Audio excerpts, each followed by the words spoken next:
Salam, hər vaxtınız xeyir olsun Südabə. Buyurun, sizi eşidirik.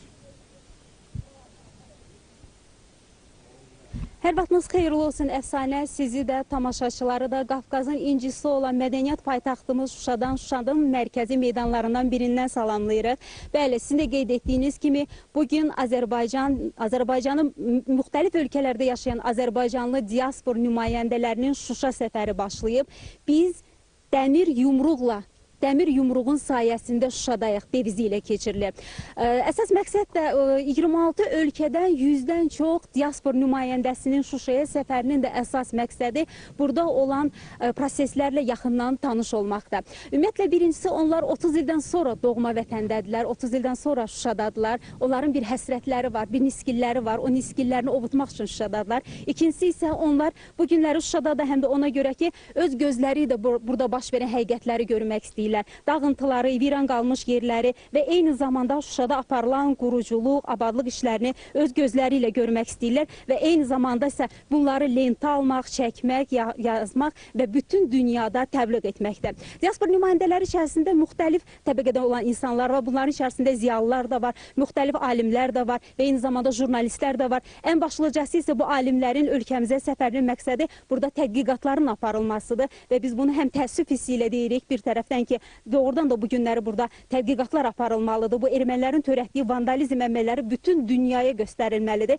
Digər tərəfdən isə Azərbaycan regionunda yeni reallıqlar yazır. Azərbaycan regionunda yeni reallıqlar yaradıb. Həmin reallıqlar inkişafa söykənən reallıqlardır və qısa müddətdə işğaldan azad olunmuş ərazilərində, viran qalmış ərazilərini necə bərpa etdiyini, necə onları Gülüstana çevirdiyini bütün dünya görməlidir.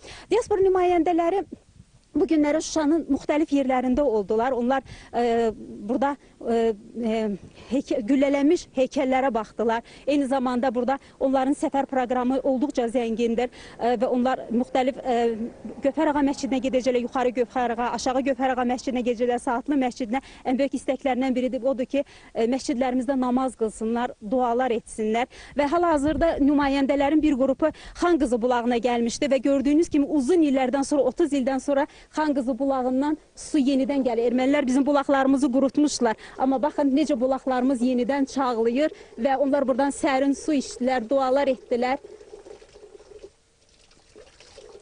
Mən istəyirəm, burada bizim diaspor nümayəndəmiz var. Amerikada yaşayan tanınmış həkimdir, cərrahdır, Rauf Şahbazov. Rauf müəllim, 30 ildən sonra Şuşadasınız. Hansı hissləri keçirirsiniz? Yol boyu gələrkən şahidi olduğunuz görüntülərlə bağlı nələri söylüyorsunuz?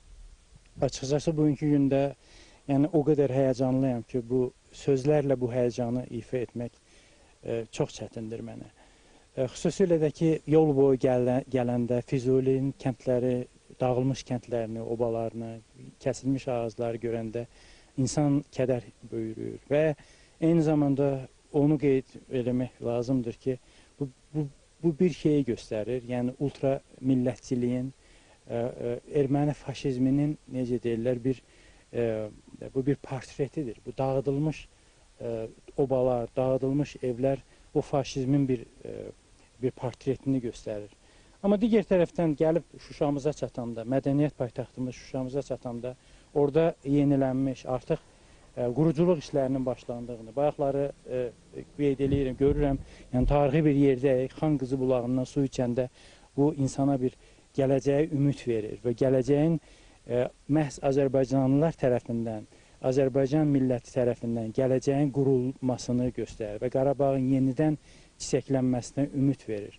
Ona görə də mən bugünkü gündə bu ümidi bizə yaşadan, bugünkü zəfərimizi bizə yaşadan, bu qürur hisslərini yaşadan hər kəsə mən ayrı-ayrılıqda təşəkkür edirəm, qarşılarında baş əyirəm və eyni zamanda qeyd eləmək istəyirəm ki, bu qələbəmiz daimidir və Azərbaycan xalqı Şuşanı yenidən əsl mədəniyyət paytaxtına çevirəcəkdir.